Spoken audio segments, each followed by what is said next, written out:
Senhores, senhoras, senhores vereadores, senhoras vereadoras constituídas, meu bom dia. Sejam todos bem-vindos à Casa Legislativa. Sob a proteção de Deus, em nome do povo do município de Brasileira, declaro aberta a 5ª audiência pública realizada na Câmara Municipal para apresentação do relatório detalhado do 2º quadrimestre do ano de 2023 da Secretaria de Saúde do município de Brasileira, Piauí.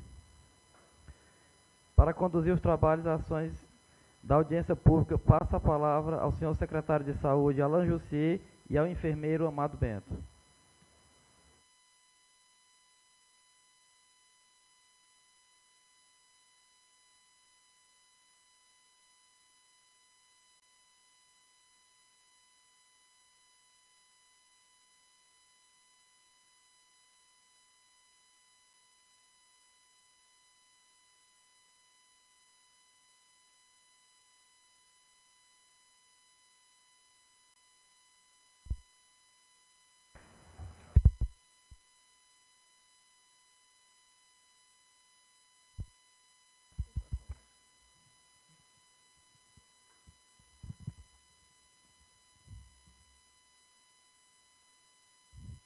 Bom dia a todos e a todas aqui presentes.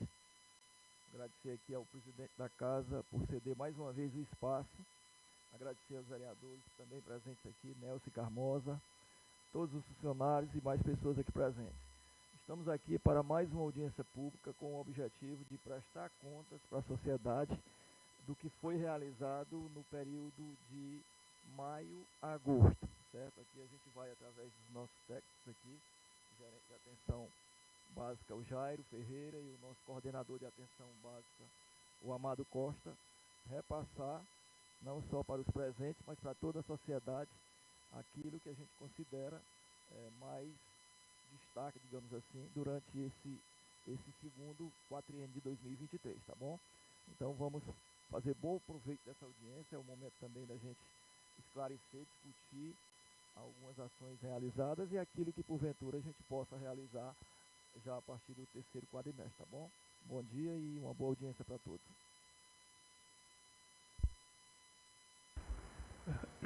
Olá pessoal, bom dia. O áudio está alto.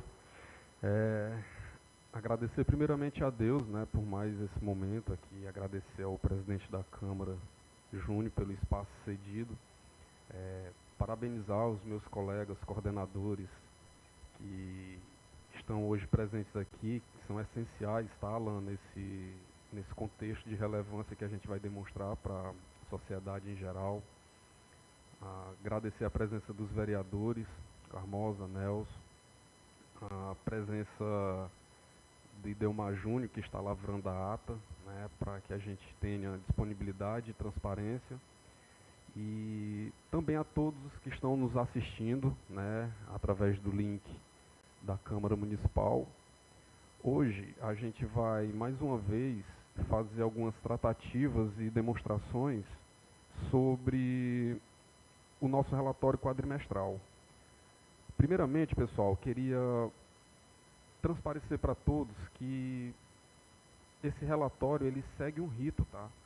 A gente tem prazos, a gente tem dentro de uma lei complementar, a 141, de 13 de janeiro de 2012, ela é de suma importância para que toda a sociedade civil ela tenha o conhecimento dos orçamentos públicos e das ações que são realizadas em todo o âmbito, não só aqui em Brasileira, né? Então, assim, por ordem pública, né, quem gosta de pesquisar, quem gosta de fazer pesquisas, vocês podem navegar através de portais do COSEMES e do CONASEMES, onde a gente vai ter lá todos os municípios que estão executando os seus relatórios quadrimestrais em dias, né? Então, assim, eu parabenizo a gestão do Alan por se preocupar muito com esses prazos, né? A gente não pode perder, para que fique ciente a todos, o primeiro quadrimestre, que condiz janeiro, fevereiro, março e abril, nós temos até dia 31 de maio para apresentar. E assim a gente fez a apresentação aqui nessa casa, né, demonstrando todos os avanços. Não diferente agora do segundo quadrimestre, que compete a maio, junho, julho e agosto, nós tínhamos até o dia 30 de setembro né? Hoje é dia 26 de setembro, era para ter sido apresentado junto à audiência passada da Prefeitura, porém, nós tínhamos também uma pauta com o piso da enfermagem, a gente achou por melhor, né, também fazer toda a tramitação legal, publicar no Diário Oficial e solicitar essa data que nos foi cedida pelo presidente. Mais uma vez a gente fica um pouco, eu não vou usar o termo decepcionado, mas a gente fica consternado porque nós queríamos essa casa cheia, porque é através desses momentos, tá, pessoal, que a gente discute o processo de trabalho. Hoje pela manhã, para que fique claro, né, eu recebi uma ligação e a gente vem muito assim tenso em relação ao ineditismo que está acontecendo no Brasil todo, que é a complementação nacional sobre o piso da enfermagem, tá, Nelson? Tá, Carmosa? E eu sou enfermeiro, além de enfermeiro, eu sou conselheiro regional, a gente representa uma classe de mais de 40 mil profissionais de enfermagem aqui no Piauí. E a gente vem tratando todo o assunto do piso com muito profissionalismo.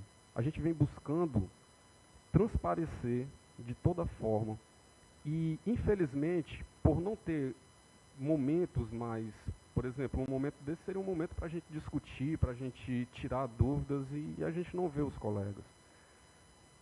Mas assim, é duro porque a gente vem fazendo tudo como manda a cartilha. Para que vocês tenham uma ideia, o prazo final para o pagamento do piso, da data do recebimento, que caiu no fundo, que foi dia 23 de agosto, e os gestores teriam até 30 dias para pagar, a Brasileira pagou dia 20. E eu digo com segurança para vocês que nós fomos um dos primeiros municípios do Piauí a pagar o piso da enfermagem. E dentro dessa colocação, pessoal, o que não está sendo entendido por muitos é a questão de que o próprio órgão federativo maior, que é o Ministério da Saúde, junto com o FNS, que é o Fundo Nacional de Saúde, ele nos abriu um sistema chamado InvestSUS.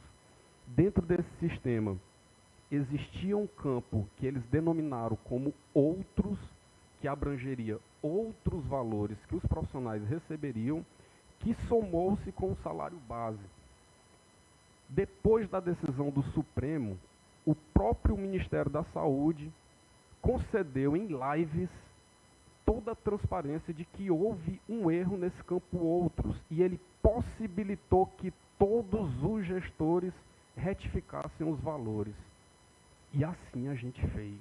Assim a gente reuniu todos os profissionais de enfermagem. A gente demonstrou casos de profissionais de enfermagem que, além do salário base, somou-se o campo outros porque ele estava no Saúde na Hora. E no Saúde na Hora ele ganha dois tipos de gratificações, que é o Previne Brasil, que a gente vai destacar aqui na nossa análise, e o próprio campo do Saúde na Hora simplificado. Então, um cálculo simples, pessoal. Se eu tenho um salário base somado com outros valores, se o meu valor ultrapassou o piso, naquele primeiro momento o Ministério achou que aquele profissional não teria direito ao piso. Se ele chegou a um valor, mas que faltava um complemento, o Ministério passou aquele complemento. Só que com a decisão do Supremo, eles reabriram o sistema para que nós corrigíssemos. Só que nós recebemos esse valor em fundo e a gente tinha que pagar os profissionais. E foram todos pagos dia 20. Aí houve outro questionamento. Poxa, foi descontado imposto de renda, foi descontado previdência. Pessoal, o piso é de caráter remuneratório, ele não é de caráter indenizatório. E tudo que é remuneração, abrange-se sim os direitos trabalhistas, as obrigações sociais. Então a gente tem que transparecer isso, a gente tem que demonstrar para a sociedade que dia 20, todos os profissionais de enfermagem receberam o complemento da primeira informação que foi feita. Nós corrigimos, nós tínhamos até o dia 15, nós corrigimos e espera-se que o órgão maior, que é o Ministério da Saúde, dia 29, ele repasse o restante do complemento para os profissionais referente a maio, junho, julho e agosto e mais a competência de setembro. Então assim, sabe, presidente, eu não sei qual é a dificuldade, tá, Carmosa, a dificuldade do entendimento. São leituras, isso tudo é novo. E mais, pessoal, a gente faz parte de grupos e a gente vê a aflição de vários colegas que ainda nem receberam. A gente vê a aflição de municípios que só pagaram dia 25, sendo que a determinação era para ser pago até o dia 23. Nós pagamos dia 20. Nós fizemos tudo correto, nós transparecemos. Mas, enfim, é mais um ponto que a gente destaca. Hoje, a gente vai fazer uma apresentação relativa a todo o nosso trabalho gestor, tá, pessoal? Eu até falei com o Jairo que a gente queria fazer algo diferente hoje para também não ficar cansativo, que a gente demonstre, né, via lâminas, e a gente vai destacar alguns pontos. Por que eu parabenizei meus coordenadores que estão aqui hoje presentes? Porque com eles a gente fortalece cada vez mais o trabalho de saúde na brasileira, na saúde municipal. Hoje nós temos coordenador de imunização responsável pela imunização, epidemiologia responsável pela epidemiologia, vigilância em saúde, a questão da vigilância sanitária. Nós temos alimentação, nutrição, NASF, PSE, então assim, é uma série de coordenações que são desafiantes para a gente e a gente vem abraçando, a gente vem procurando. Queria destacar também nessa audiência que a gente vai demonstrar para vocês que a Secretaria Municipal de Brasileira, ela vem procurando em cima de todos os desafios. Pessoal, não é fácil fazer gestão pública, não é fácil você assumir uma pasta da saúde com poucos recursos financeiros da União. A gente sempre destaca o repasse da farmácia básica, né? Todos já sabem o quão é desafiador. A nossa coordenadora, a nossa chefe do departamento, ela chega logo também. Todos sabem que em 2019 o SUS ele abrangeu um novo método de financiamento para a atenção primária, né? Esqueceu-se um pouco as caixinhas que nós tínhamos, né? Que vinha base de alguns valores relativos, cada coordenação tinha o seu, então eles trabalharam hoje com um financiamento mais atualizado, onde nós só temos dois campos de recurso financeiro, que é a parte do custeio e a parte do investimento, e que fique claro para todo mundo, né, quem tiver dúvidas, custeio, ele tem as suas inerências a serem gastos, investimentos têm os seus campos específicos para serem gastos. Então a gente tem que ter todos esses conhecimentos para que a gente não se perca, e não é fácil. Não é fácil fazer saúde pública, não é fácil trabalhar para que fique claro também para todos, né? A saúde da família, que é composta por médico, enfermeiro, técnicos de enfermagem, agentes comunitários de saúde. Atualmente foram inseridos agentes de combate a endemias e em Brasileira de forma inédita nesse período. Nós inserimos o fisioterapeuta dentro da estratégia de saúde da família, que também é algo, tá, secretário, que o próprio presidente do CREFITO veio aqui e ele deixou bem claro, né, que Brasileira é o primeiro município do Piauí a fazer, além da questão da lei de responsabilidade técnica para a fisioterapia, ter um fisioterapeuta instituído dentro de uma equipe de estratégia de saúde da família. Mas em números, vocês já se perguntaram, senhores, quanto a Secretaria de Saúde recebe para manter? Porque, vamos lá, a gente faz um acordo com o Ministério vai custear ao município, que é a base de custeio. Vocês já se perguntaram quanto é que a saúde recebe para manter uma equipe com um médico, um enfermeiro, um técnico, e Brasileira tem 2, 3 em alguns determinados locais, agente comunitário de saúde, que a gente não vai contar porque eles têm um piso, agente de endemias e agora mais um fisioterapeuta. Então, para a resposta, tá? A gente recebe algo em torno de R$ 7.500. Se você multiplicar isso por 4 equipes, a gente tem algo em torno aí de 29 a 30 mil reais. Pessoal, não dá para pagar um médico e enfermeiro. Então veja o quão desafiador é ser gestor de uma pasta da saúde, tá? Amado, mas tem um agente comunitário que ele recebe o piso. O piso vem fechado, vem, parabéns para eles. O valor que é o piso vem, mas as obrigações sociais ficam a cunho da prefeitura, da Secretaria Municipal de Saúde. Então é mais gastos que nós temos. E para montar esse time, para que a gente possa ter evolução, porque não dá para uma pessoa só fazer gestão.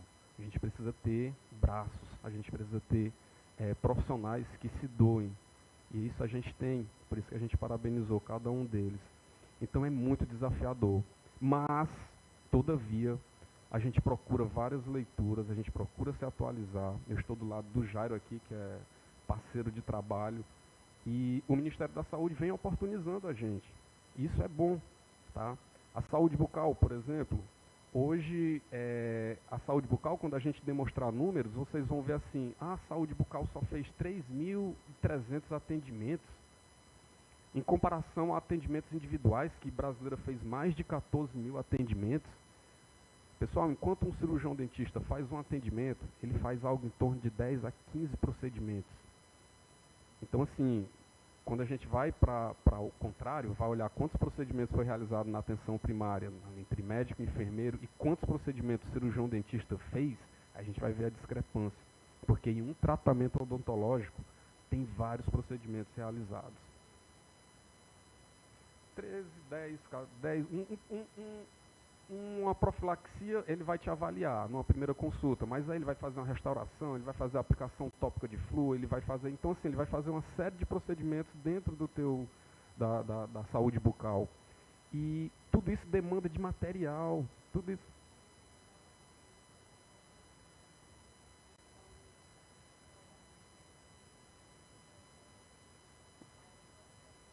Procedimentos, a gente vai aí a 10 mil procedimentos, certo?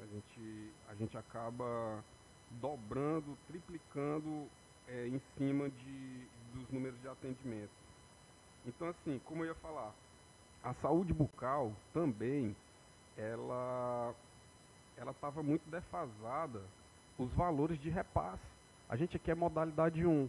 Para que vocês tenham ideia, pessoal, no Brasil, 98% do Brasil, ela tem a capacidade da estratégia de saúde da família. Aqui no Piauí nós somos 100%, o único estado do Brasil, né? Mas saúde bucal, no Brasil a gente só tem uma abrangência de 44%.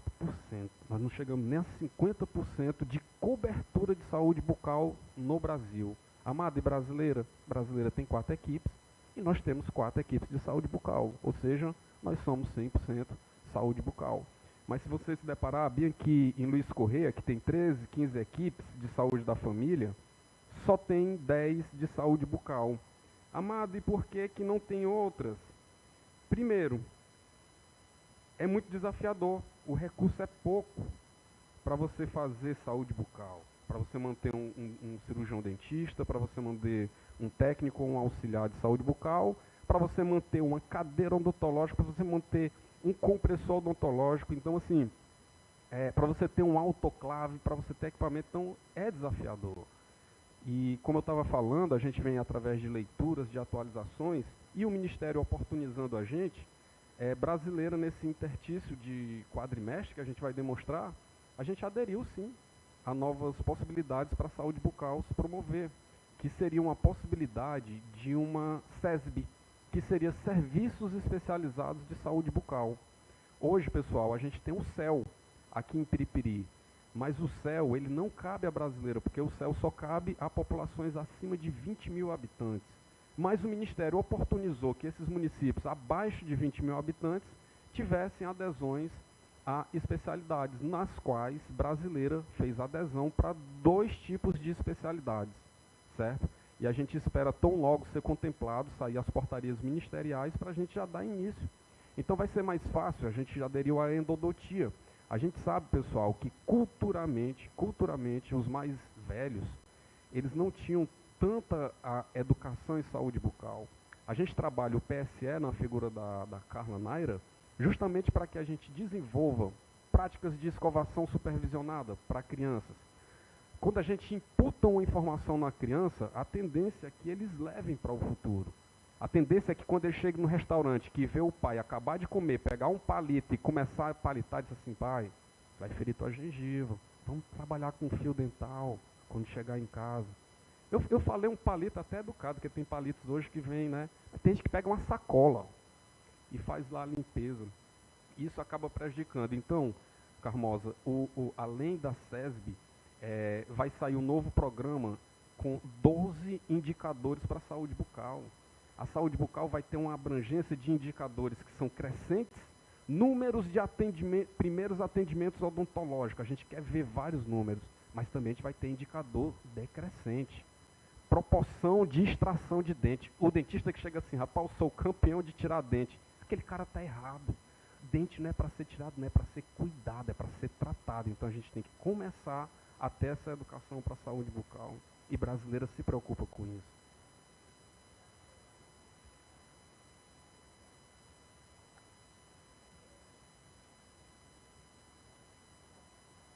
Certeza. É o que a gente espera. Eles estão dando muita ênfase para a saúde bucal. Já foi feito, vai vir incentivos financeiros, que a gente está falando. A dificuldade de se gerir um município pequeno, com poucos recursos. Às vezes eu olho para esse cara aqui, eu acho que ele faz mágica, mas é muito desafiador, a gente sabe. Tem questões que acabam nos trazendo alguma segurança, como emendas parlamentares, mas não é o que a gente espera, tá? Então, assim, pessoal, para não delongar, porque a gente vai demonstrar tudo aqui, eu vou passar um pouco a palavra para o Jairo. A gente vai fazer uma análise numérica de desempenho municipal desde do novo financiamento, como eu falei para vocês, tá? Quando a gente trata, Carmosa, do novo financiamento, o primeiro componente que a gente tem é a captação ponderada. É captar usuários de saúde para a nossa base local. E hoje a gente tem uma base local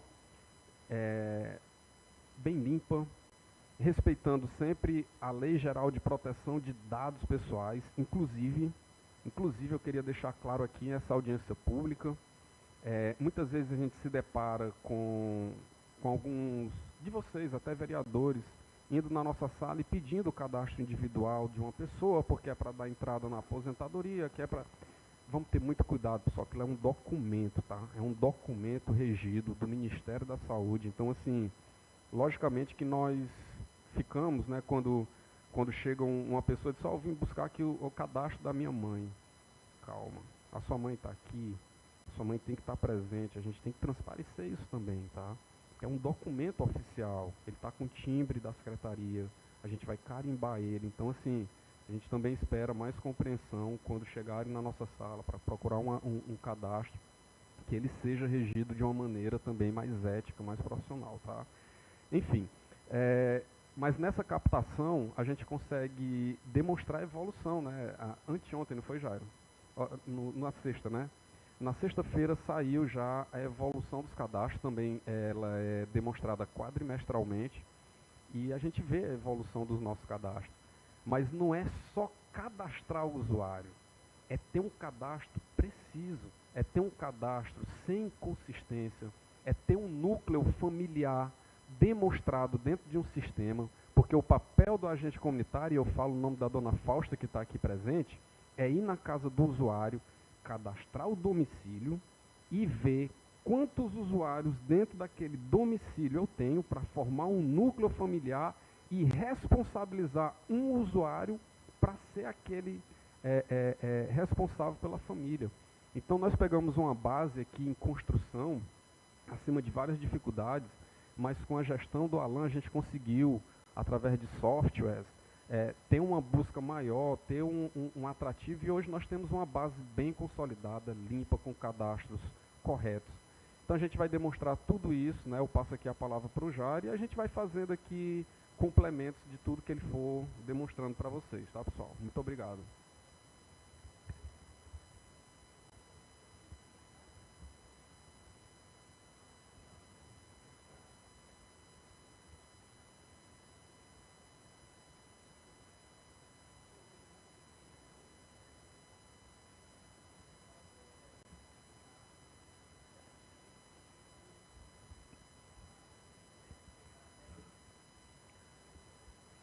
Boa pergunta, né? Como é uma audiência, eu acho que é um momento certo da gente discutir isso.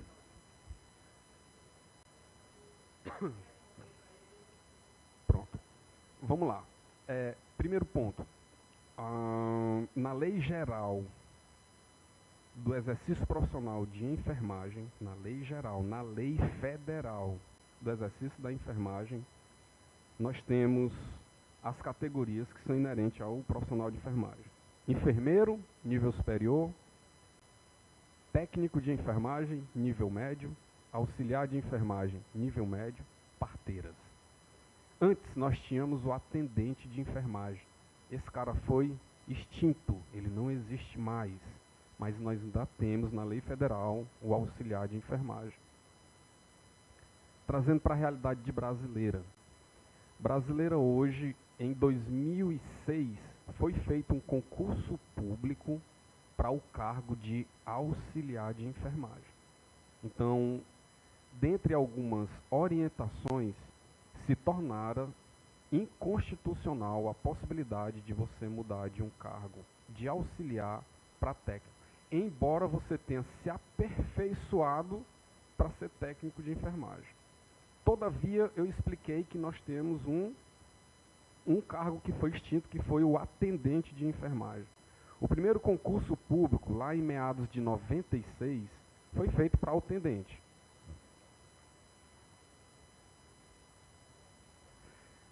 O atendente ele deixou de existir, aí a gente passa para o auxiliar, certo? Nós não tínhamos a propositura de um técnico. O técnico veio posterior. Então, assim, aqui em Brasileira, nós temos um concurso público para atendente.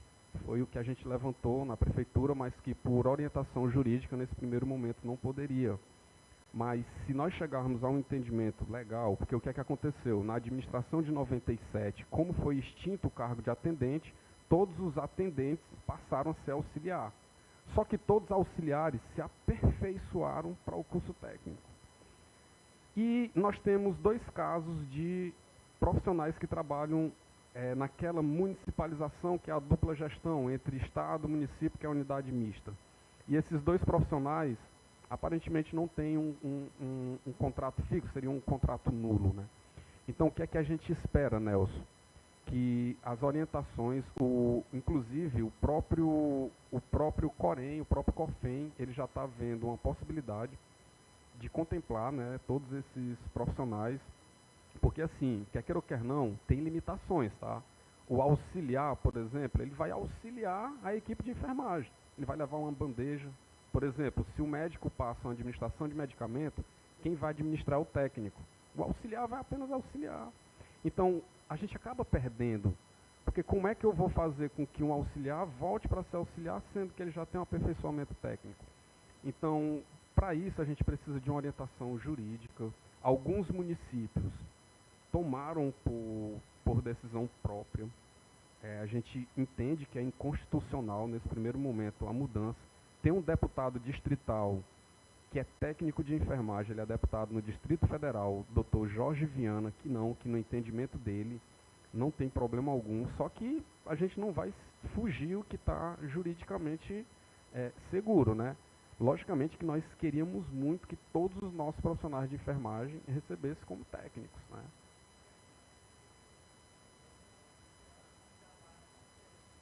Pois é, mas até antes do piso, isso foi bom para eles. Se aperfeiçoaram.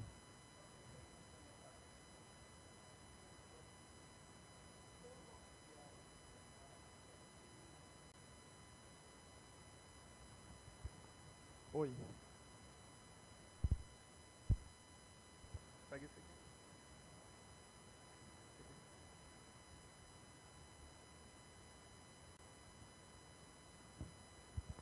Oi.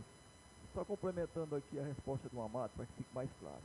Todos os auxiliares de enfermagem querem ter a sua função transformada para técnico, porque o piso paga mais. A gestão também quer. É melhor para nós que os nossos profissionais auxiliares passem a ser técnicos, porque também vão passar a receber mais e não é o município que vai pagar, é o Ministério da Saúde que paga o complemento. Mas o problema, nós como gestores, no caso eu, secretário de Saúde, e a Carmen Jean, prefeita, os órgãos fiscalizadores ainda não autorizaram essa mudança. O próprio Ministério diz, e é bem claro na portaria, que se lá eu tenho um auxiliar de enfermagem concursado como auxiliar, e lá no InvestiSUS eu boto ele como técnico, eu sou o responsável por aquela alteração. Ou seja, se futuramente o Ministério fiscalizar e entender que eles receberam de forma indevida, quem é que vai pagar? Secretário, prefeito e provavelmente servidor. Então, o nosso medo, o nosso temor só é esse. O Ministério não autorizou, Nenhum órgão fiscalizador também não autorizou.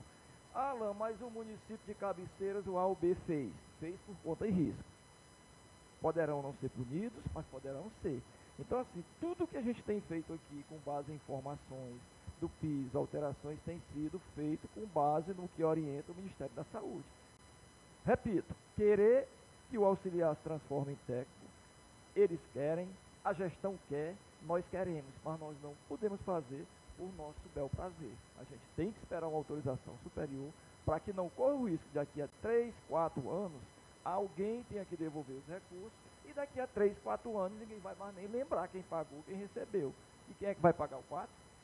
Secretário e a prefeita. Então, a nossa, digamos assim, cuidado é só para que a gente possa se precaver e no futuro não tenha que responder por isso. Tá bom? Pronto.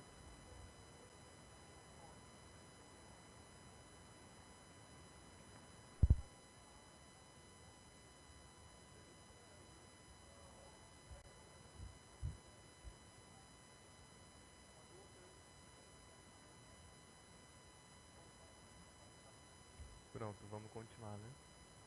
Pessoal, bom dia.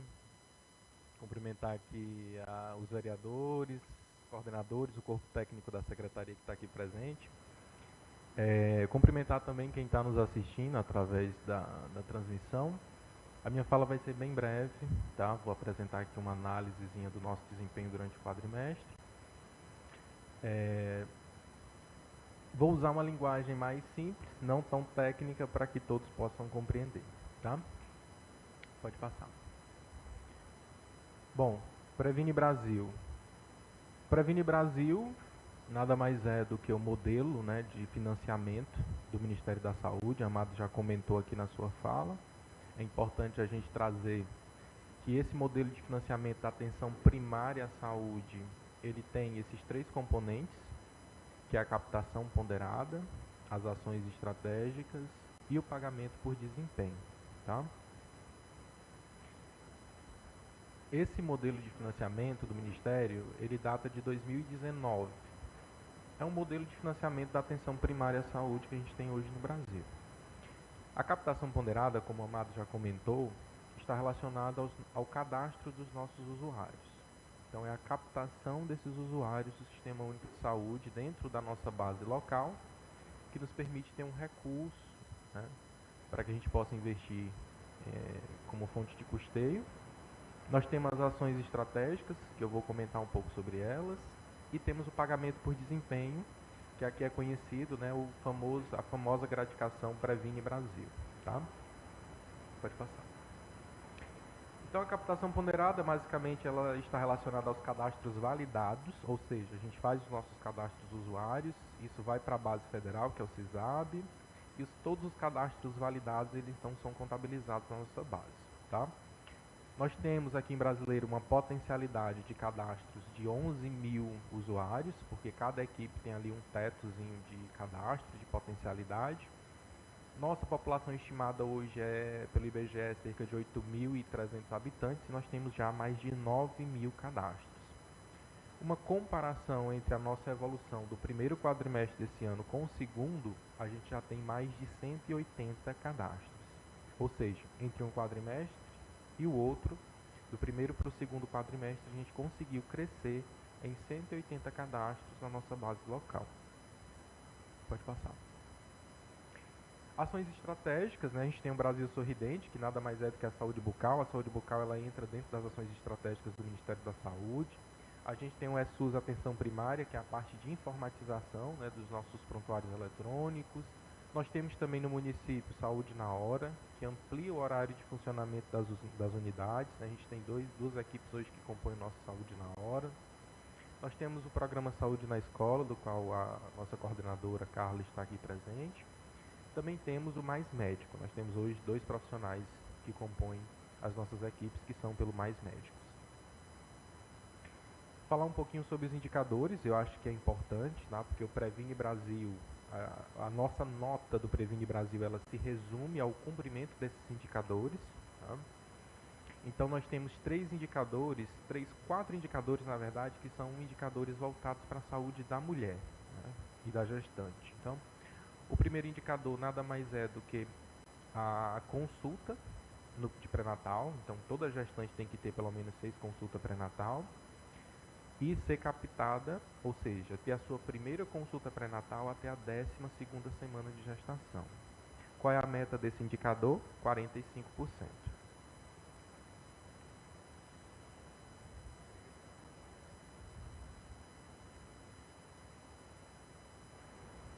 Pronto.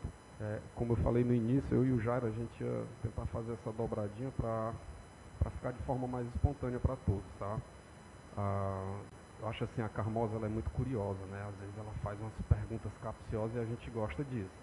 Carmoza, quando a gente traz uma meta, 45% que o Ministério nos traz, a gente pensa assim, poxa, 45% é baixo.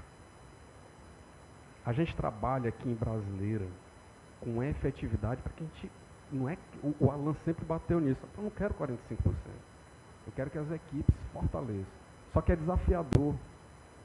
Pessoal, a gente trabalha,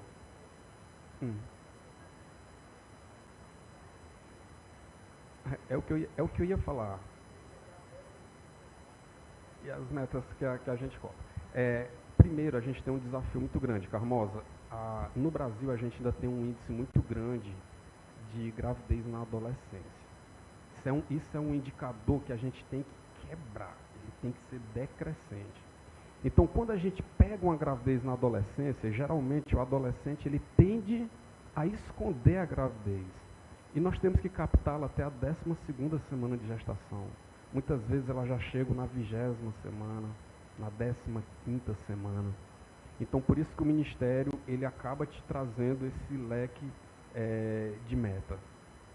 Em outro critério observador, tem mulheres aqui que vão estar gestantes, que fazem parte da saúde da família, mas vão fazer o pré-natal na clínica particular. Então, assim, acaba quebrando também esse interstício que a gente tem de fazer a saúde pública. Porém, sabe o que é mais tendencioso? Ela vai lá para a clínica particular, mas na hora da vacina, vai procurar a Iara, vai procurar as equipes. Porque ela não vai fazer o esquema vacinal pagando, porque é caro, mas o SUS dá de graça. Então, assim, só para efeito de observação, que também a quem está nos assistindo, ele tem essa ciência. E outra, tá, pessoal?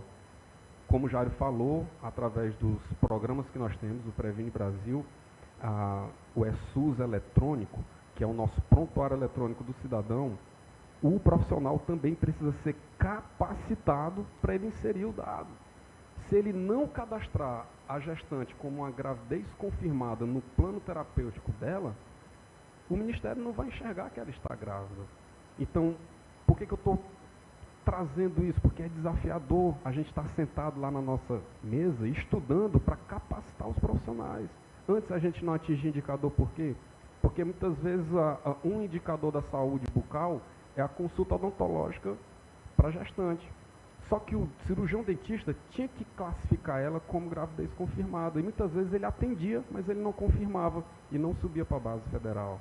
Então, é desafiador, não é todo município que tem essa característica de educação e a gente sempre prima por isso, tá? Mas... A meta é assim, nós temos uma meta, mas nós temos um parâmetro. O parâmetro é o ideal. O ideal é 100%. O parâmetro é 100%. Só que, em decorrência de todas essas situações das quais o Amado citou, gravidez na adolescência, muitas das gestantes não fazem as 6 consultas pré-natais, a gente, por ter essas dificuldades, a meta é de 45%. Lá atrás, quando saiu-se as primeiras notas técnicas, esse indicador, na verdade, ele era de 60%. Só que foi reduzido porque a maioria dos municípios não conseguiam chegar nesse 60%. Ele era 60% e a gestante ela poderia ser captada até a 20ª semana. Ele te dava uma meta maior, mas ele também...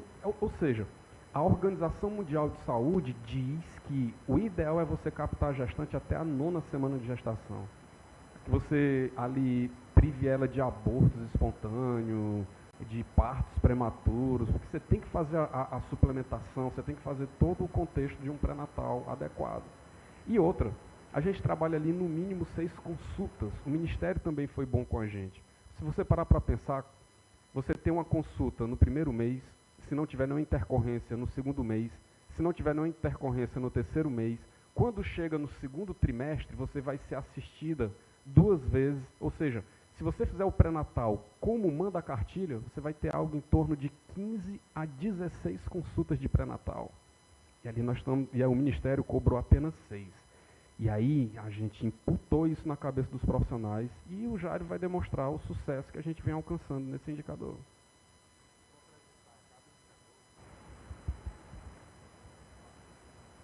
Eu vou apresentar cada indicador e depois a gente vai ver os números dos quais a gente tem no município, tá bom? O segundo indicador também é relacionado à mulher gestante, né, que trata sobre a proporção de gestantes com realização de exames para HIV e sífilis, que também é um indicador muito importante para o rastreio ali, para se evitar um exemplo da sífilis congênita, né, para o bebê. Então é muito importante também esse indicador e a meta dele é de 60%, ou seja, do número de gestantes que eu tenho no município, pelo menos 60% delas têm que ter acesso aos exames de HIV e sífilis. O terceiro indicador, ele já trata da proporção de gestantes com atendimento odontológico, tá? Quando eu for mostrar os números, eu dou mais detalhes sobre cada um desses indicadores. Que também é de 60%, então todas as gestantes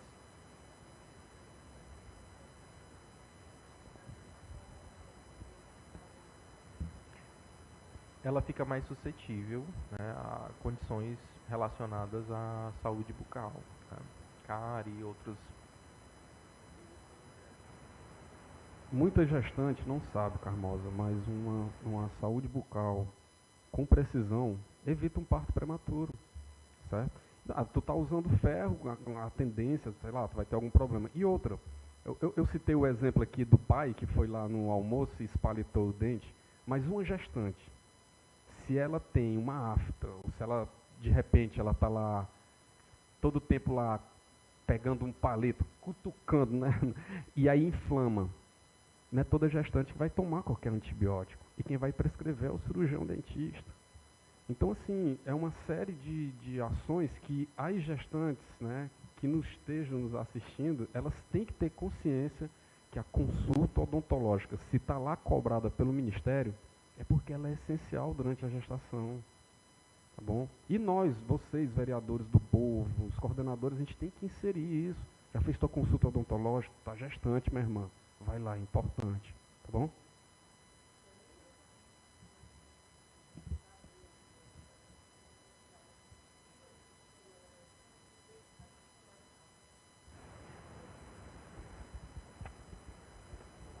Então vamos lá. O quarto indicador, tá? Ele está relacionado também à saúde da mulher, que é o exame citopatológico, que é o exame de prevenção, popularmente conhecido. E é incrível quando a gente trazer os números em relação a esse exame citopatológico, do nosso crescimento em relação a esse indicador. A maioria dos municípios do Brasil tem uma séria dificuldade em relação a esse indicador que não consegue atingir nem 20%. Né? A meta dele é de 40% e o parâmetro é de 80%. Tá? Mas a meta pelo Ministério é de 40%. Sim. Ele é cumulativo, 3 anos, então uma mulher que faz a citopatologia hoje, ela só precisa retornar para fazer novamente com 3 anos. Claro, se não tiver nenhuma alteração, né, no exame. Então ele é um indicador para mulheres de 25 a 64 anos, é o público-alvo. Por quê? Porque a partir dos 25 anos de idade é o ideal para que você comece o rastreio para possível câncer do colo do útero, né? Para mulheres aí até os 64. Jairo, é um impeditivo para que mulheres menores do que 25 anos possam fazer? Não. E as que têm mais de 64 também não.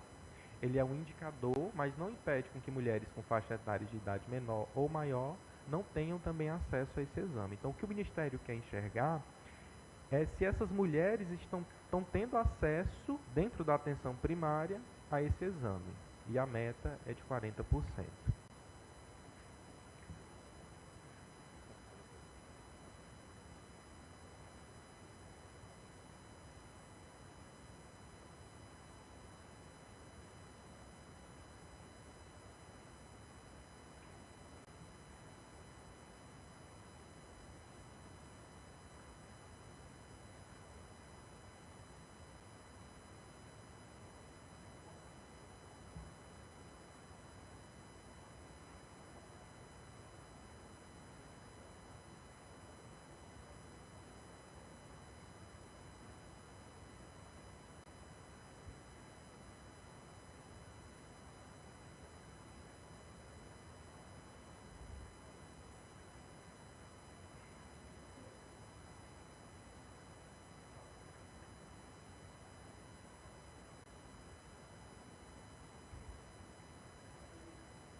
Voltou?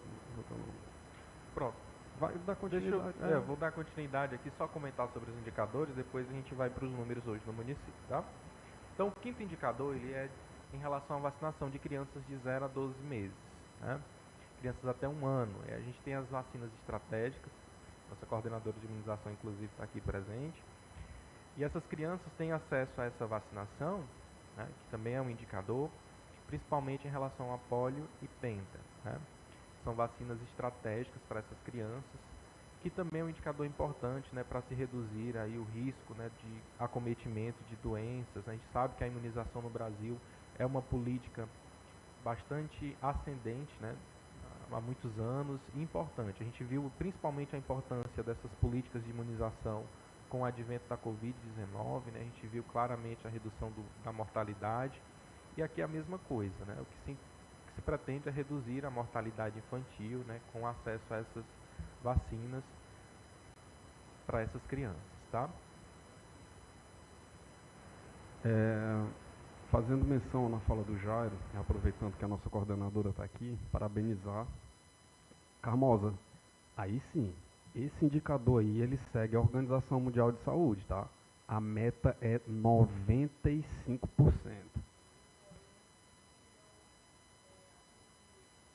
Não, além dele ser 95%, ele tem um peso 2, tá bom? Então, assim, o que é que a gente traz aqui, que parabeniza a coordenadora de imunização, é que fora o Previne Brasil, fora esse indicador, nós temos as campanhas de multivacinação, onde abrange o calendário vacinal e brasileira, né, sempre está lá cumprindo todas as metas, né, que a gente tem uma meta também pactuada e graças a Deus a gente vem dando esse controle fiel, tá? E vacina cara, eu sou um defensor de vacina, é lindo. E aí nós vamos ter o sexto indicador e o sétimo, que está relacionado aos doentes crônicos, que são os hipertensos diabéticos, e a meta é de 50%.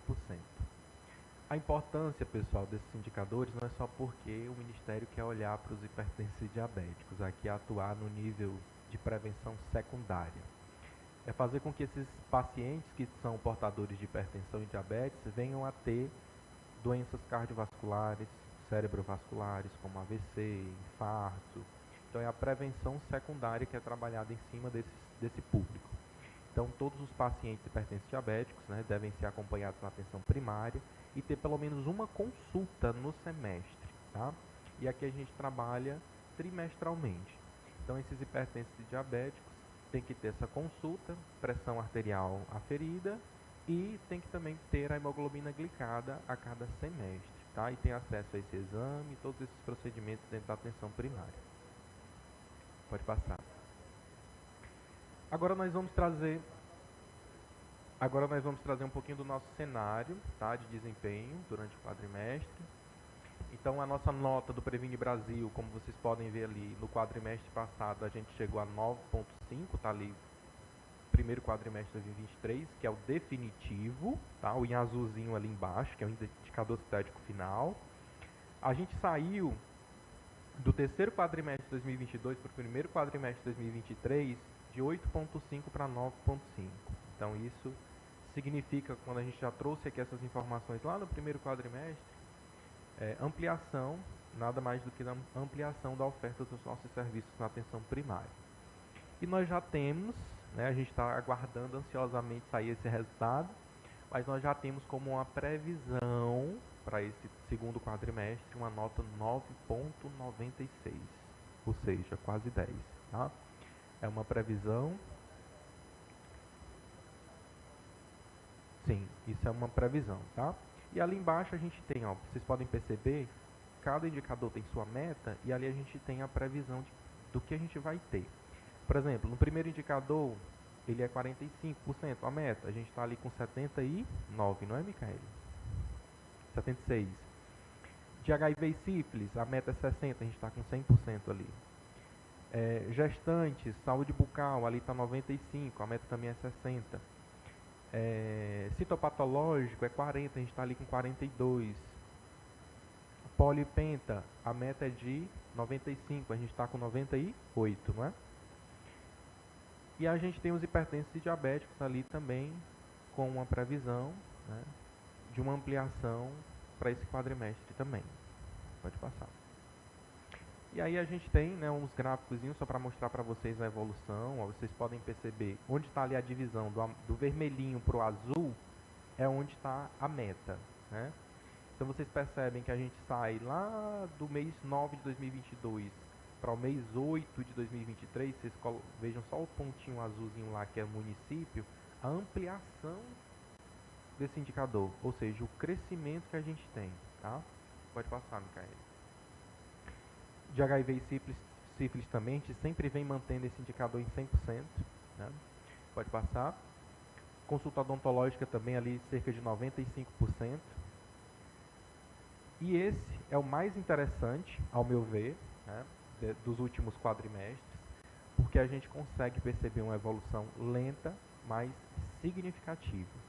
A gente vê lá no mês 7, por exemplo, de 2022, que era no segundo quadrimestre de 2022, e a gente hoje está no segundo quadrimestre de 2023, não se chegava nem a 20% do município. E hoje a gente supera ali os 40%. Então isso é muito, muito bom. E isso nada mais foi do que campanhas que a gente vem fazendo, os dias D das prevenções, né? A gente já fez 2 só esse ano. Pode passar. Liga aí. E que fique claro, tá? Quando o Alan assumiu a secretaria, que ele ainda estava lendo toda a estrutura, né, sobre a saúde pública, ele tinha esse desafio com ele. E a gente sofria muito, tá, pessoal, com os exames citopatológicos que iam para o LACEN. Aí vocês imaginam, o Piauí tem 224 municípios. 224 municípios. Imagina o tanto de mulheres que a gente tem nesses 224 municípios, que enviam todas as lâminas citopatológicas para um único laboratório, que é o LACEN. Então a gente tinha um desafio, e o Alan disse, Amado, mesmo com as dificuldades financeiras, a gente vai proporcionar a possibilidade, e assim foi feito, né, como ele sempre traz, né, e assim vai fazer mais ainda, para que a gente pudesse, através dos mutirões que o Jairo citou, também ter uma gama de citologias feita leituras por aqui mesmo.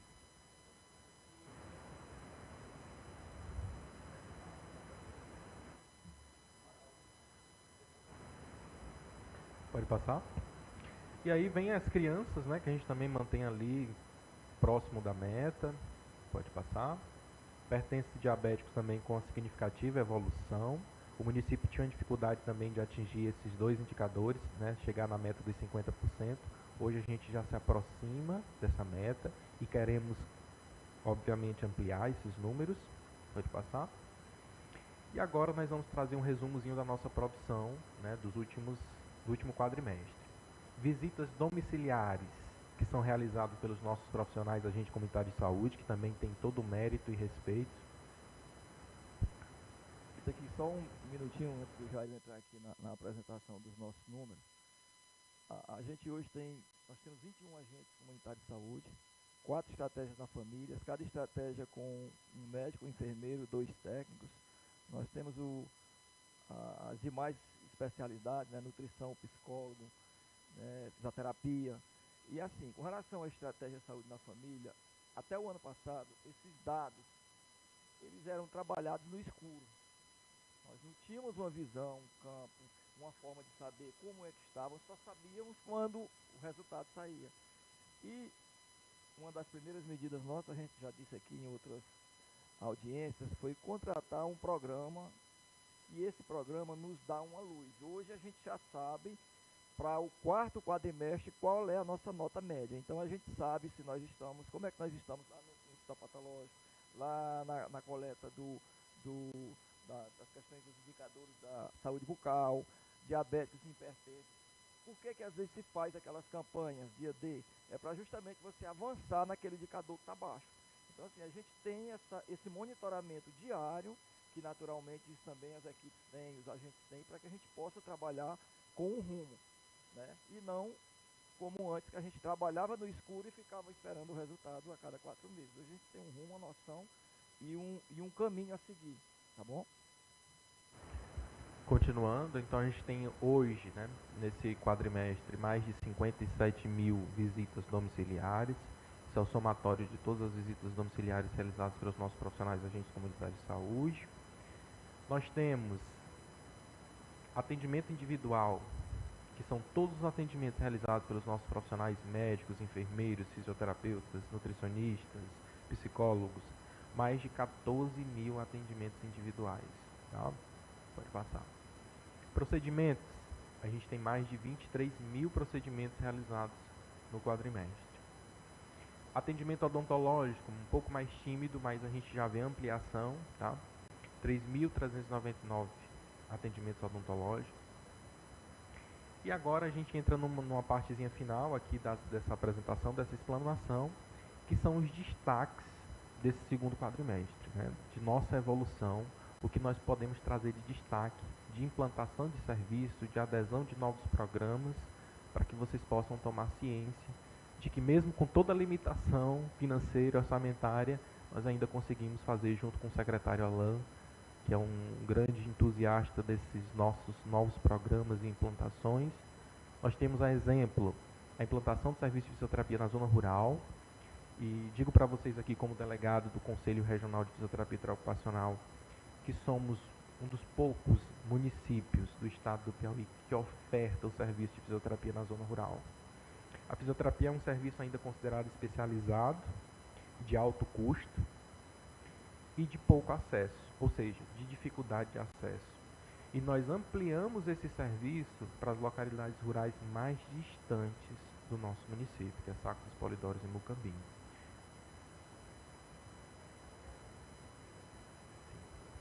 Deixa eu passar só um dado aqui numérico desse serviço. Hoje nós temos nas duas unidades do Mucambinho e a do Saco Polidórios, nas duas salas de fisioterapia, nós temos em média 60 pessoas sendo atendidas nessas duas.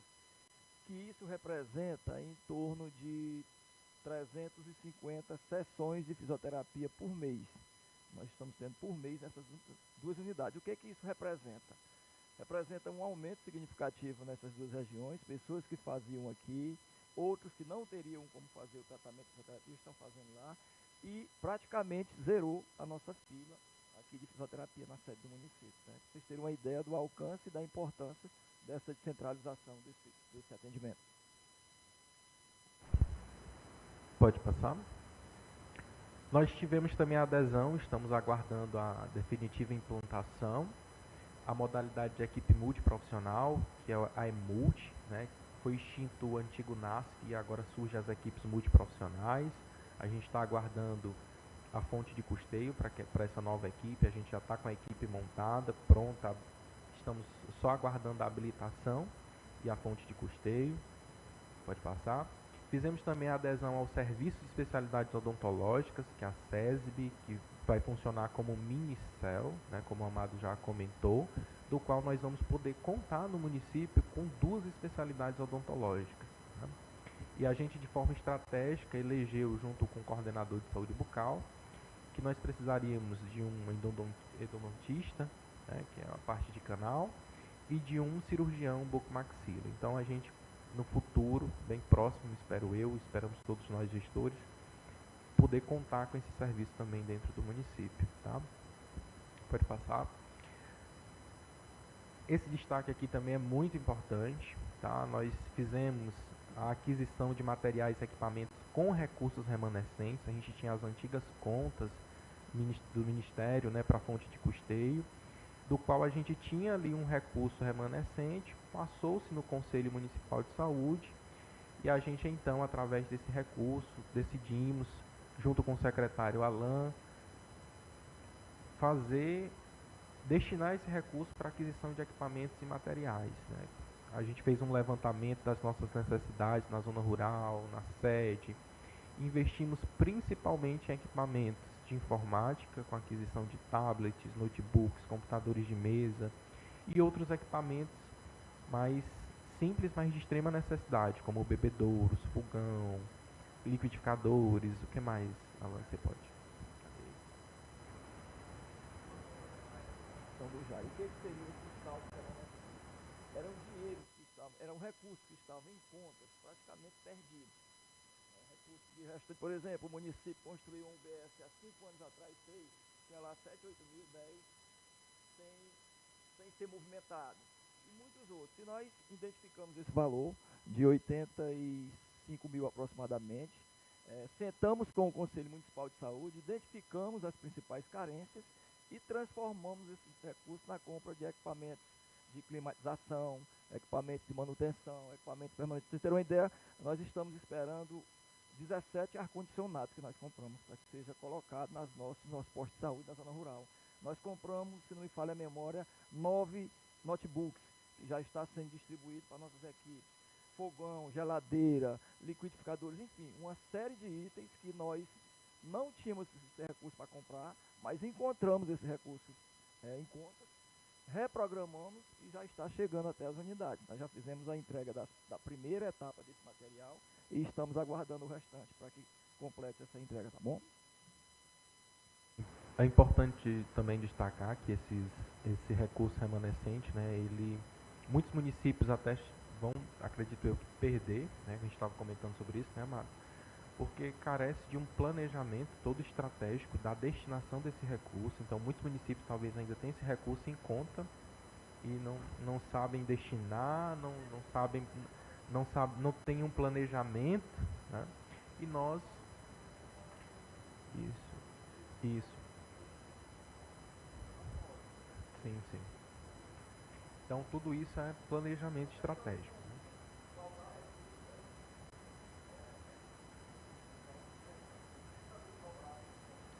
Sim.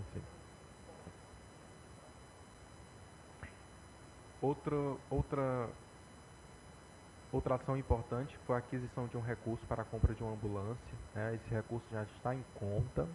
A gente está aguardando aí toda a tramitação legal.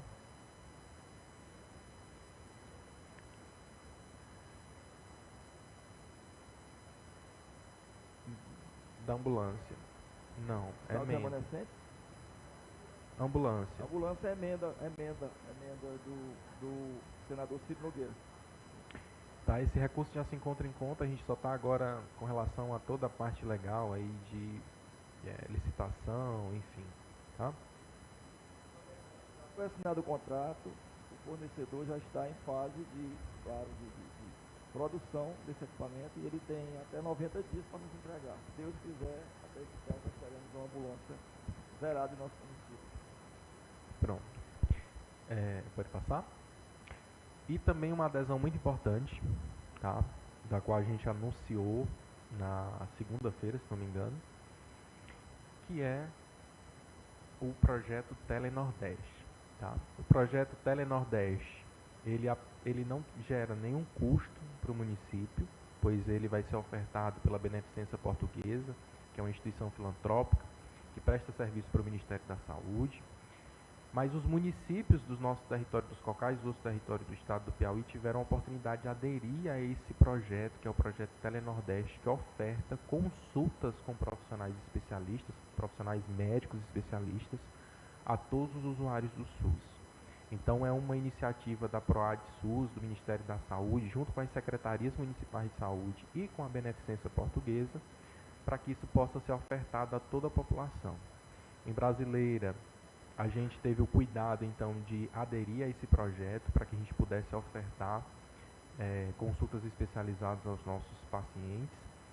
O projeto Telenordeste ele vai ofertar consultas especializadas através de telemedicina, ou seja, online, mas que já é um avanço. A telemedicina é um avanço em todo o país, a gente tem visto isso, né? Também tem o Telepiauí, que é uma iniciativa do governo do estado, mas aqui a gente vai tratar da adesão do projeto Telenordeste e nós vamos ter várias especialidades que serão ofertadas a todos os nossos usuários, da zona rural, da sede. A gente fez, inclusive, testes em relação à nossa internet, a plataforma que vai ser usada essa semana. Estamos em fase de implantação. A gente já aderiu ao projeto.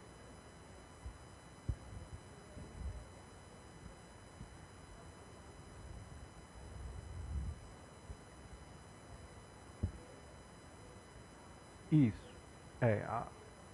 Isso.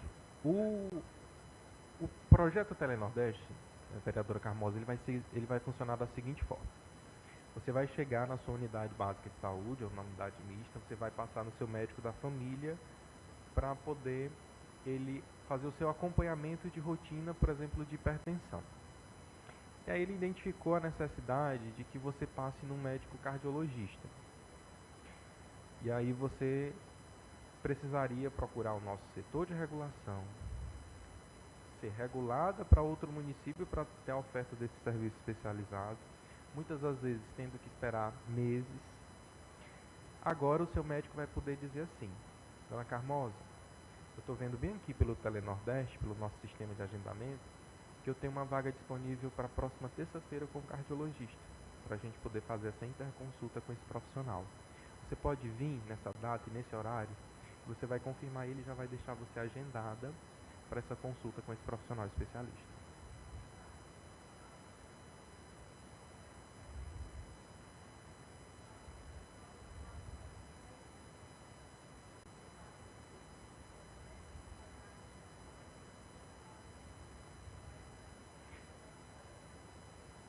Você diz que quando o paciente não puder ir na data que foi agendado, ele reagendado, pode reagendar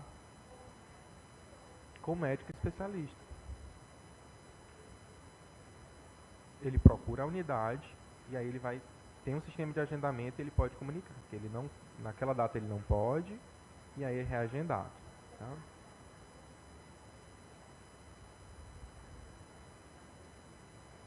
Sim, sim. E isso é junto com ele. É uma interconsulta. O doutor Hamilton vai estar presente com você na sala, de forma presencial, e o médico especialista pela telinha do computador, tá? E aí isso é uma interconsulta. Se precisar prescrever alguma coisa, solicitar algum exame, o médico da família vai estar respaldado em fazer essa solicitação, tá? Desafoga a nossa regulação.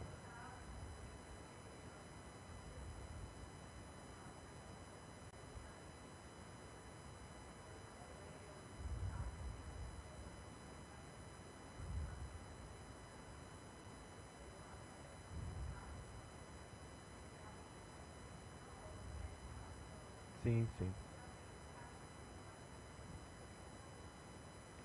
Pronto, e aí a gente... Desculpa aqui as intervenções. Deixa eu fazer aqui uma breve observação, para que não crie também uma expectativa. A diferença do nosso programa Telenordeste para o Telemedicina, que é implantado em Piripiri, é a seguinte. O governador do estado se reuniu com os prefeitos há um mês atrás e propôs aos municípios implantar o Telemedicina. Por exemplo, eu implanto lá em Brasileira, nos padrões de Piripiri, mas eu corto a coparticipação da unidade mista. Ou seja, eu implanto o programa, mas eu tiro R$35 mil que eu repasso de coparticipação. Aí não dá, né? A gente não pode se desfazer de um total desse. Então a gente aderiu ao Telenordeste, que ele obrigatoriamente, Carmoza, tem que ser via o médico da estratégia da família. Isso o Jair acabou de explicar. Alguém vai na doutora Vitória e ela detecta que esse paciente precisa consultar com o dermatologista. São 14 especialidades. Ao invés dela entregar a guia, ele ir lá no setor de regulação da secretaria, ela olha aqui no sistema, bem, a consulta foi hoje, eu estou olhando aqui, eu estou vendo que dia 4 de outubro tem uma vaga para dermatologista, 2 horas da tarde. A senhora volta no dia 4, 2 horas da tarde, e na hora ela acessa o programa, o sistema, e o dermatologista lá no sul do país, não sei lá de onde, está atendendo o paciente e o médico fazendo aquela intermediação. Então, assim, nós vamos ter a quantidade de consultas mensais que o Telemedicina oferta? Claro que não, né? Mas 40, 50, 60 consultas que a gente conseguir fazer, são 40, 50, 60 pessoas que deixam de ir a Teresina, e deixam de ir a Piripiri. Então, assim, agiliza, né? Agiliza. A ideia é essa.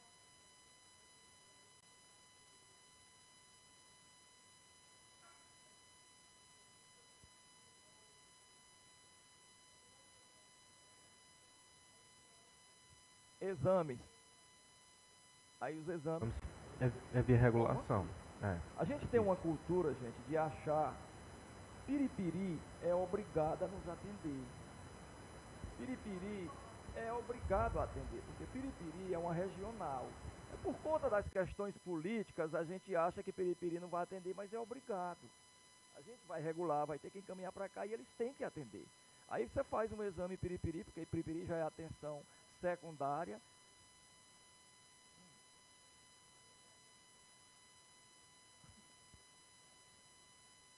Existe.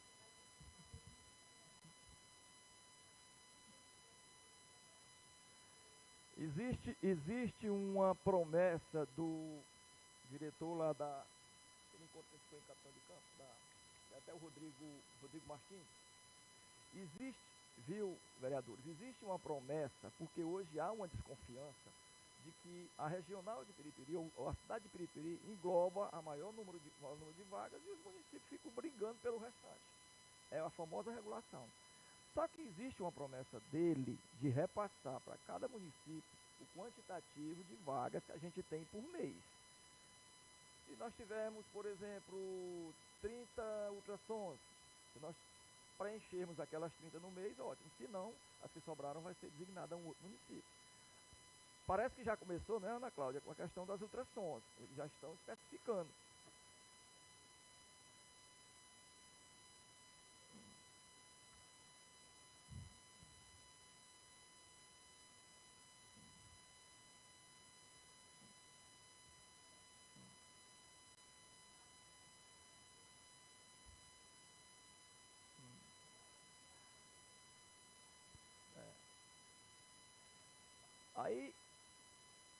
Aí as demais especialidades, cardiologista, ortopedista, qualquer outra especialidade, a gente está esperando que eles realmente repassem essa quantitativa e cumpram.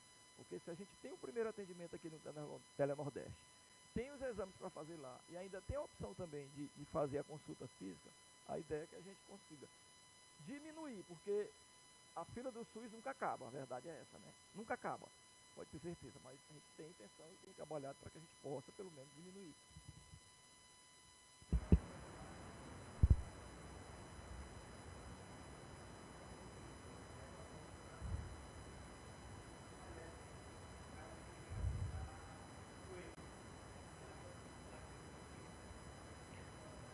Mostrar, você disse para o médico especialista, para o ortopedista, pode, ela pode levar os exames dela e vai lá, faz a interconsulta com o ortopedista e mostra o seu exame. Sim. Sim, sim, sim.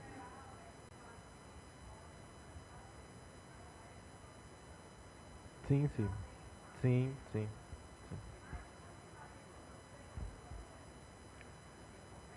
Pronto, ela pode sim, na interconsulta, mostrar para o ortopedista. Inclusive lá vai ter a opção do Dr. Hamilton anexar um exame que o paciente tenha para que o outro profissional especialista do outro lado possa ter acesso a esse exame. Tá? Vai poder marcar essa consulta com o especialista é o médico. Eu não posso chegar lá e achar que eu preciso me consultar com um reumatologista se o médico da estratégia de saúde da família não entender assim. Ele é que vai fazer, analisar, se ele achar que a pessoa tem, ele encaminha ou examina, ou então marca. Vamos lá, pode passar. Então aqui são algumas das especialidades, tá? De forma bem breve aí a gente colocou as 14 especialidades. Pode passar. Pronto, a gente tem ali cuidados paliativos, a gente vai ter reumatologia, nutrição, pediatria, cardiologia, como a gente já citou, pneumologia, endocrinologia, infectologia, reumatologia, ginecologia, dermatologia, dentre outras. São 14 especialidades, tá? Todas elas estão lá no nosso Instagramzinho lá da saúde, quem quiser ver com mais detalhes. Importante também falar, o Amado já falou aqui na fala dele, né, o repasse do piso da enfermagem também foi uma ação nossa. A gente já fez o pagamento, pode passar. Aquisição de um novo profissional mais médico, a gente foi contemplado com um novo profissional mais médico, que hoje atende na equipe 3, que é a doutora Maria de Lourdes. Pode passar. Aquisição também do custeio de um novo agente comunitário de saúde, aumentando o nosso teto aí para 21 agentes comunitários de saúde custeados pelo Ministério da Saúde. Adesão também ao recebimento de tablets pelo IBGE. Então o IBGE ele tem uma série de tablets claro, tablets já usados, mas que eles estão fazendo a doação desses tablets para os municípios. E a gente tem uma expectativa de que logo a gente também possa receber esses tablets, que vai melhorar também a questão do nosso uso, né, de dispositivos de tecnologia. E aí vem também algumas outras ações, como capacitações e educação permanente. O secretário Alain, assim que assumiu como secretário, demonstrou, né, sua preocupação como profissional da educação em relação à capacitação dos nossos profissionais, né, de promover uma educação permanente a esses profissionais. E ele tem sempre um cuidado em que a gente possa ofertar isso aos profissionais. Então a gente trouxe capacitações em relação à imunização, capacitação em urgência e emergência. A gente trouxe capacitação, inclusive, para eventuais incêndios nos nossos departamentos, com corpo de bombeiro e tudo, o uso dos extintores de incêndio. Então são capacitações muito importantes. Pode passar. Outras ações também desenvolvidas, como a imunização em parceria com o Corém. A gente também tem outras ações relacionadas ao fornecimento de testes rápidos para a empresa, por exemplo, de energia solar, que hoje está fazendo ali na região dos Sacos Polidórios. Todas essas ações são ações que a gente desenvolveu dentro desse quadrimestre. Importante citar também aqui, tá, a doutora Floriza, junto com a Carla, o Proteja, né, que teve uma ação, Movimentos Vida Saudável, do qual a gente promoveu. Foi um evento grande, a gente teve isso, a gente fez aqui na praça aqui do mercado, Praça Valdemar Pereira. Foi um evento muito bom, muito proveitoso, com palestras, falas, com dança. Inclusive a gente teve participação de crianças e adolescentes também no momento desse evento, também é importante destacar. E agradecer também, né, o empenho da doutora Floriza junto com a Carla, que sempre estão empenhadas em desenvolver essas ações. Além disso, a gente também traz aí outros banners, né, de capacitações, uma campanha que a gente fez de castração, a primeira campanha de castração coletiva e gratuita, né, aos animais do município de Brasileira, cães e gatos, está promovido também pela Secretaria de Saúde junto com a Prefeitura Municipal. E as nossas outras ações que na rotina são desenvolvidas, né, como gincanas também, que o Proteja também trouxe para a gente essas ações. As nossas ações de saúde bucal e outras capacitações. E também, importante destacar, né, um protocolo do qual a gente estabeleceu, que é o protocolo de acesso ao serviço de fisioterapia. Pode passar. Outras campanhas, como a sinomose canina, né, que é uma condição que vem afetando os cães na zona rural e na sede do município, a gente também está preocupado com essa questão. E também com relação às queimadas, né, estamos num período bastante quente do ano. Já a campanha da sinomose é uma divulgação que a gente faz, né, em relação aos sintomas, em relação a isso, para que existe vacina, mas não de acesso gratuito no SUS. A gente não tem ainda, tá? E queimada, né, também, que é uma campanha nossa, também promovida junto à Vigilância em Saúde, preocupado com essas questões das queimadas, tendo em vista o período que estamos passando. E é isso. Se o secretário for ainda... Desculpa aqui, nós temos algumas ações que a gente termina esquecendo de citar.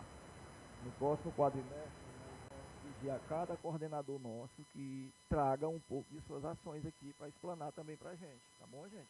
Por exemplo, nós não citamos aqui as nossas castrações de animais, né? As castrações?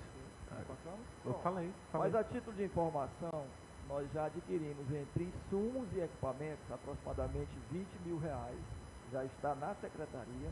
E nós estamos adequando uma sala, fazendo uma reforma, para que lá essa sala fique permanente com esse tipo de atendimento.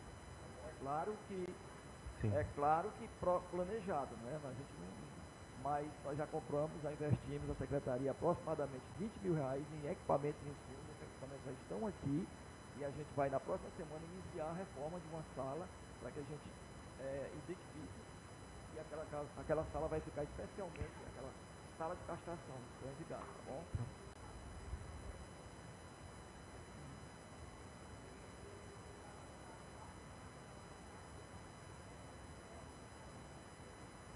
É assim, a gente vai começando aos poucos, né? Porque tudo isso tem os custos e a gente tem limite também.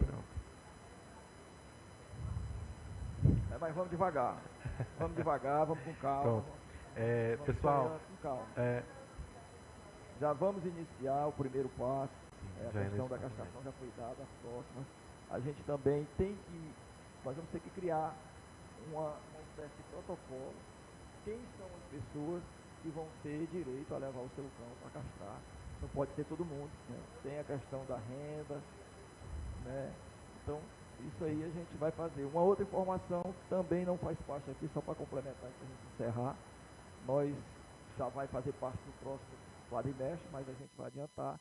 A gente, na semana passada, trouxe aqui a central da mama, um carro da mama, onde foram realizadas quase 100 exames de mamografia, e nós já estamos trazendo, previsto para o início de novembro, o caminhão da mamografia. Esse primeiro foi uma parceria da Secretaria de Saúde com o Ministério da Saúde, e esse segundo é uma parceria da Secretaria Municipal de Saúde com o Governo do Estado. São 360 mamografias que serão ofertadas aqui para a Brasileira. E qual é o critério? O critério número 1 é o usuário se dirigir à sua equipe médica e o médico avaliar, se ele achar necessário, solicita essa mamografia e encaminha até a secretaria para que a gente possa fazer esse agendamento. Tem que ter. Tem que ter. Pelo médico, tem que ter. É importante, né, também essa questão da mamografia. A gente tem a oportunidade de identificar nódulos, né, suspeitos, né, para prevenção do câncer de mama.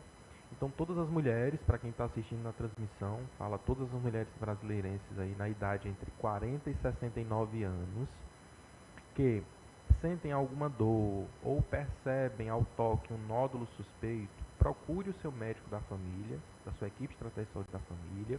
Ele vai lhe avaliar e vai fazer a solicitação da mamografia.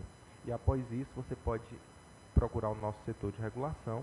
A gente vai iniciar o processo de agendamento e de cadastramento dessas mulheres no sistema de regulação, para quando a gente receber esse caminhão da mamografia no início de novembro, a gente ter já essas 160 mulheres cadastradas para fazer esse exame da mamografia. Tá? 360. Tá? A intenção, gente, é que essas mulheres tragam o quanto antes, porque não, esses encaminhamentos a gente tem que informar ao sistema. Então, quem chegar no dia e não tiver cadastrado não vai conseguir. Então, o prazo que a gente pede para que as pessoas encaminhem à secretaria até o final de outubro, porque esse caminhão deve vir lá pelo dia 14, 15. Se chegou na hora com o encaminhamento, não vai conseguir, porque ele tem que estar cadastrado no sistema aqui da Secretaria de Saúde regional. Então, a orientação que vocês podem passar para quem procurar é procure o quanto antes e encaminhe para o setor de regulação.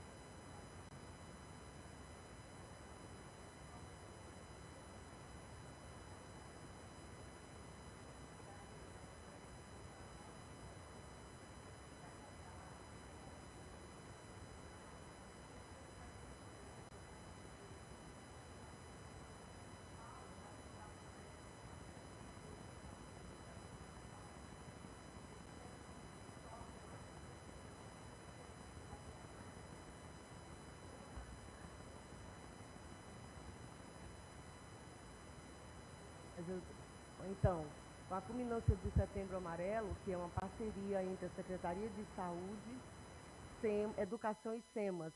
Então, assim, seria muito interessante que as pessoas, como um todo, né, de Brasileira, participassem do evento para que se tornasse um evento maior, e autoridades, secretariados, enfim, funcionários da prefeitura, que todo mundo se fizesse presente, porque, infelizmente, nós tivemos agora um caso, né, de um suicídio de um garoto jovem, bonito, e isso chocou toda a cidade e serve de alerta, né, para os pais, para os nossos jovens que hoje estão muito adoecidos, jovens de todo mundo tem muita doença da alma, depressão e outras coisas, e que às vezes passam despercebido. Então, eu gostaria, aproveitando aqui, de fazer um chamamento para toda a cidade, para toda a população de brasileira que participem desse momento, que vai ser muito importante. Né?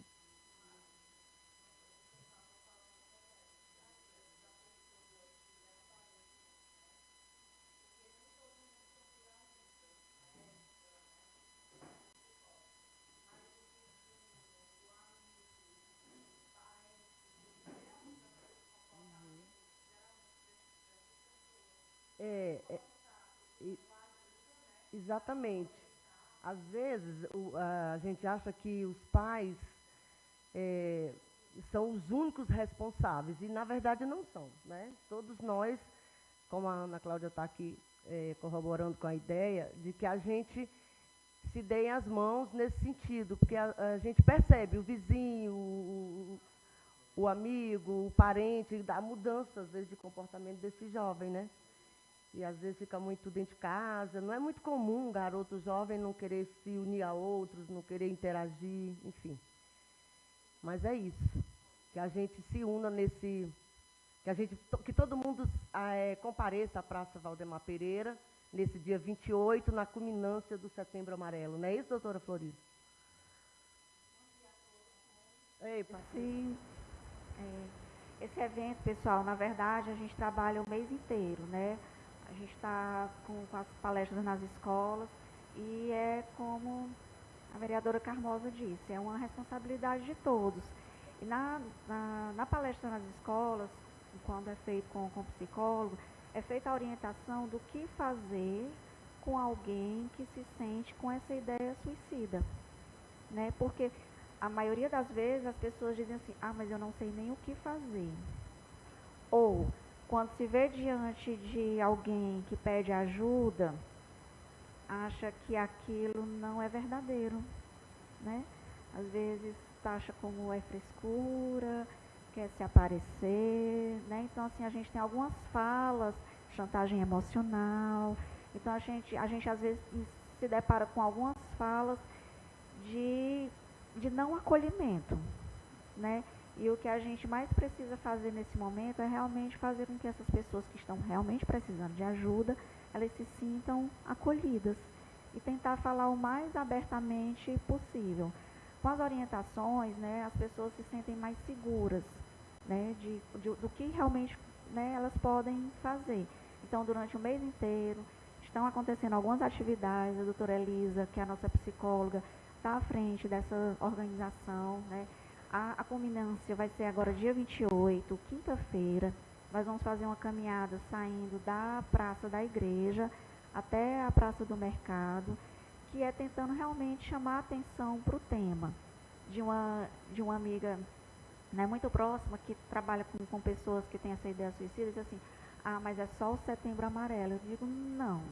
Na verdade, o Setembro Amarelo é o alerta, como a gente faz as campanhas em todos os outros momentos, né? Outubro Rosa, Novembro Azul, e a gente, a partir dali, trabalhando o tema com um pouquinho mais de intensidade, a gente tem como depois saber o que fazer realmente, né? Porque é uma coisa bem delicada. Então, assim, a gente convida, pessoal, a todas as pessoas, né, que se façam presentes, que estejam conosco, partindo ali da Praça da Igreja, às 5h30 da tarde.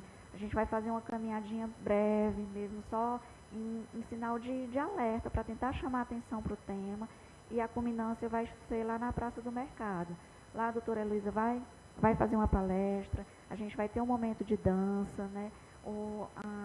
Os alunos das escolas, principalmente do EJA, né, já se disponibilizaram a estar presentes nesse momento. Então, assim, vai ser um evento muito bom. E ainda vai ter a distribuição de brindes, pessoal. Olha aí, né? A Brigada Ambiental, né? Então, vai ter até uma peça teatral, né? Que eles vão... Então, a Licora colaborando com a gente.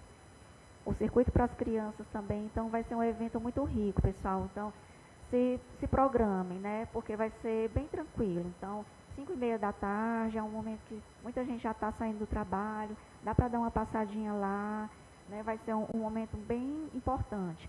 E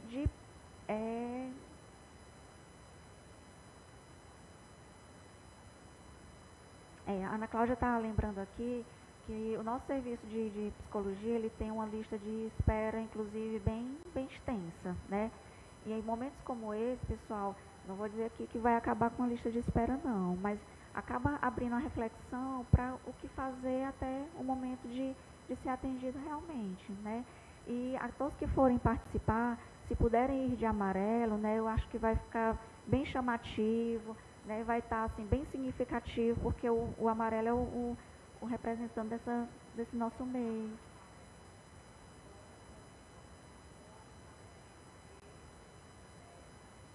Pronto, então assim, a Carla, que é coordenadora do Programa de Saúde na Escola, só complementando aqui, pessoal, que as palestras com relação ao Setembro Amarelo, com esse tema, a gente conseguiu fazer em todas as escolas da rede municipal, né, estadual, e a gente teve também no EJA, nos anexos. A igreja da comunidade Pissarra, né, também envolvendo o tema. Isso, então assim, esse mês a gente teve a mobilização e só foi possível, pessoal, pelas parcerias que a gente, né, conseguiu fazer. Então, um mês tão com tantas atividades, né, tão rico de atividades, a gente só consegue com muitos braços, né, com muita parceria. E todas as pessoas, quando a gente fala, né, do que a gente precisa, normalmente se disponibilizam porque sabem da importância do tema, né. Então, dia 28, quinta-feira, a partir das 17h30, né, 5h30 da tarde, lá na Praça da Igreja, para a gente fazer um evento bem bonito, tá certo? Obrigada, pessoal.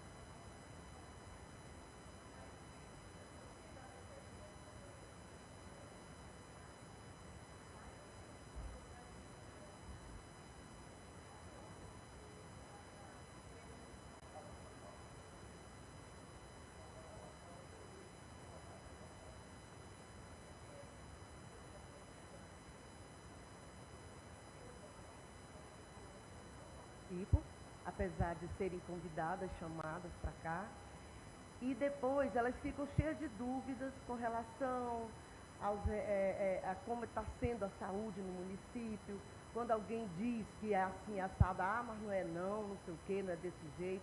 Então, aqui se tira todas as dúvidas da maneira mais transparente possível, né? E eu acho que não é só interesse do político ou do servidor, mas é do povo mesmo. O pessoal que consome saúde no nosso município devia saber, porque por desinformação você deixa, inclusive, de receber esses atendimentos, né? Então era muito importante que houvesse, assim, o maior número de divulgação. Inclusive eu gostaria aqui de pedir as lâminas, se fosse possível. As lâminas desse slide.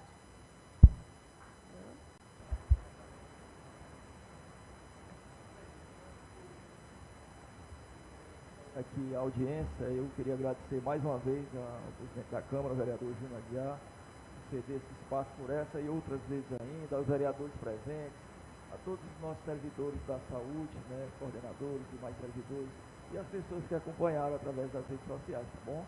A gente fica à disposição não só hoje, mas sempre que necessário, nós estamos à disposição com a nossa equipe para prestar informações e esclarecimentos a respeito dos serviços de saúde pública do nosso município, tá bom? Então, mais uma vez aqui, obrigado, presidente, e obrigado a todos os presentes.